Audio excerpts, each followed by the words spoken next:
All right, let's jump right in. When you hear a title like Political Science for Aspiring Citizens, it's easy to think, okay, this is for people who want to be politicians. But here's the thing, it's not. Not at all. This is for absolutely anyone who's ever just looked around at the world, at the news, the arguments, all of it, and thought, what is actually going on here?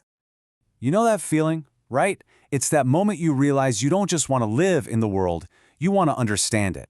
And believe me, that feeling, sooner or later it happens to every single one of us.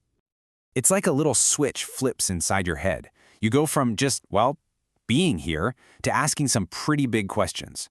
Why are things set up this way? Who gets to make the rules? And maybe the biggest one of all, what does any of this have to do with me? That feeling, that question, it's completely universal. It's really the starting line for trying to figure out all these systems, government, the economy, society, that shape our everyday lives. So let's talk about how that journey usually kicks off. It could be anything.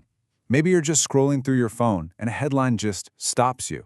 It feels unfair or confusing, or maybe it just makes you really, really curious. It's that first little crack in your normal routine. Or, maybe you're at a cafe or hanging out with family and you hear people debating some new law or an upcoming election with so much passion. And you kind of realize, I don't really have an opinion because I don't feel like I know enough. But really, it all comes down to this, doesn't it? It's this little nudge from inside, this persistent feeling that you should know more, that figuring this stuff out isn't just for the experts, it's for you too. And this right here just nails it. This confirms that what you're feeling isn't weird or unusual, it's a totally human thing. At some point, we all want to understand the rules of the game we're all playing. So if we all get this feeling, what do we do about it? Where do we even begin? Well, what we need is a starting point. We need some kind of personal toolkit to help us make sense of it all. And that's the real hurdle, isn't it? The world of politics can feel like this huge, complicated fortress. It has its own language, its own history. It's just so easy to feel totally overwhelmed. But what if we thought about it in a different way?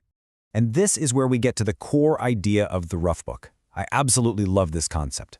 Forget some heavy, intimidating textbook. Instead, picture a simple notebook. It's probably a little messy, it's totally personal, and it's filled with your questions, your thoughts about things like fairness and community and power. It's a tool for your journey, not some final answer key. And to really get this, we have to be super clear about what a rough book is not.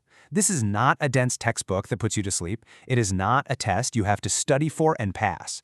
And it is definitely, 100%, not just for future politicians.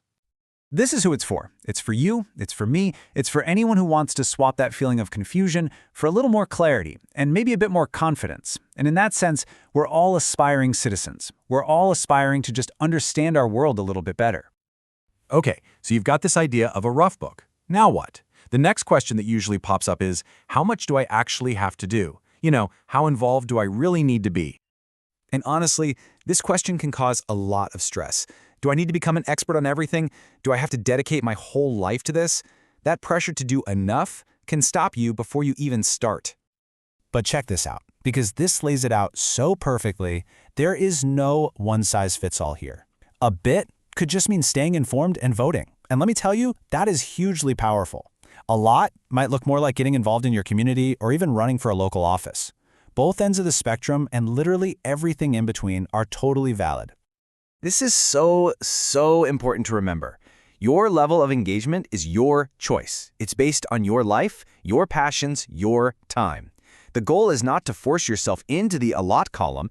The goal is to just consciously decide where you want to be. All right, let's bring this all home. We talked about that universal question that pops up, this idea of a personal rough book and the whole spectrum of engagement. So what's the actual path forward from here? It really just boils down to these three simple things. First, when that curiosity hits you, lean into it. Don't push it away. Second, find your rough book, whatever that looks like for you. Maybe it's a podcast, a book, or just talking to people. And third, decide for yourself what a bit or a lot means for you, right now. No pressure. Seriously, if you take only one thing away today, please let it be this. This whole thing is not about becoming an expert. The real goal, the one you can actually achieve, is just to understand your own world a tiny bit better than you did yesterday. That's it. That's the win. And that really brings us to the end. The whole journey just starts with a single question, a single thought. So the power's in your hands now. That first page is blank. What's the first thing you want to figure out?